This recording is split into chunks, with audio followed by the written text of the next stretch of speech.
കണ്ടെയ്നറിന്റെ അവശിഷ്ടങ്ങളിൽ കുരുങ്ങി വള്ളത്തിന്റെ വലയും റോപ്പും നശിച്ചു. നീണ്ടകരയിൽ നിന്നും മത്സ്യബന്ധനത്തിന് പോയ കടകപ്പാടൻ വള്ളത്തിന്റെ വലയും റോപ്പുമാണ് നശിച്ചത്. 10 ലക്ഷം രൂപയുടെ നഷ്ടം കണക്കാക്കുന്നു.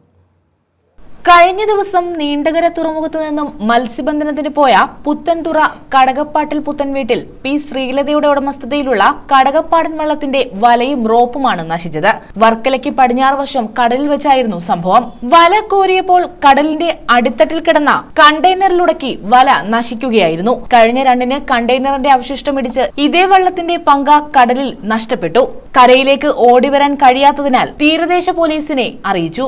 റെസ്ക്യൂ ബോട്ടിന്റെ സഹായത്തോടെയാണ് കരയിലെത്തിച്ചത്. 10 ദിവസത്തിന് ശേഷം കഴിഞ്ഞ ദിവസം വീണ്ടും കടലിലേക്ക് പോകുമ്പോഴാണ് വലയും നഷ്ടമാകുന്നത്. 2 സംഭവത്തിലും 10 ലക്ഷം രൂപയുടെ നഷ്ടമാണ് ഉടമയ്ക്കുണ്ടായത്. അതോടൊപ്പം 40ഓളം തൊഴിലാളികളും പട്ടിണിയിലായി. കപ്പൽ കമ്പനി ഉടമയിൽ നിന്നും നഷ്ടപരിഹാരം വാങ്ങിത്തരണമെന്ന് കാട്ടി ഫോർട്ട് കൊച്ചി പോലീസ് സ്റ്റേഷനിൽ പരാതി നൽകി. ട്രോളിംഗ് നിരോധനത്തിന് ശേഷം കടലിൽ പോയ ബോട്ടുകൾക്കും വള്ളങ്ങൾക്കും കണ്ടെയ്നറിന്റെ അവശിഷ്ടങ്ങളിൽ തട്ടി വല നഷ്ടമായിട്ടുണ്ട്. ആലപ്പുഴ മുതൽ വർക്കല വരെയുള്ള ഭാഗത്ത് കടലിൽ കണ്ടെയ്നറിന്റെ ഭാഗങ്ങൾ കിടപ്പുണ്ടെന്നാണ് മത്സ്യത്തൊഴിലാളികൾ പറയുന്നത്. News bureau, Chavara.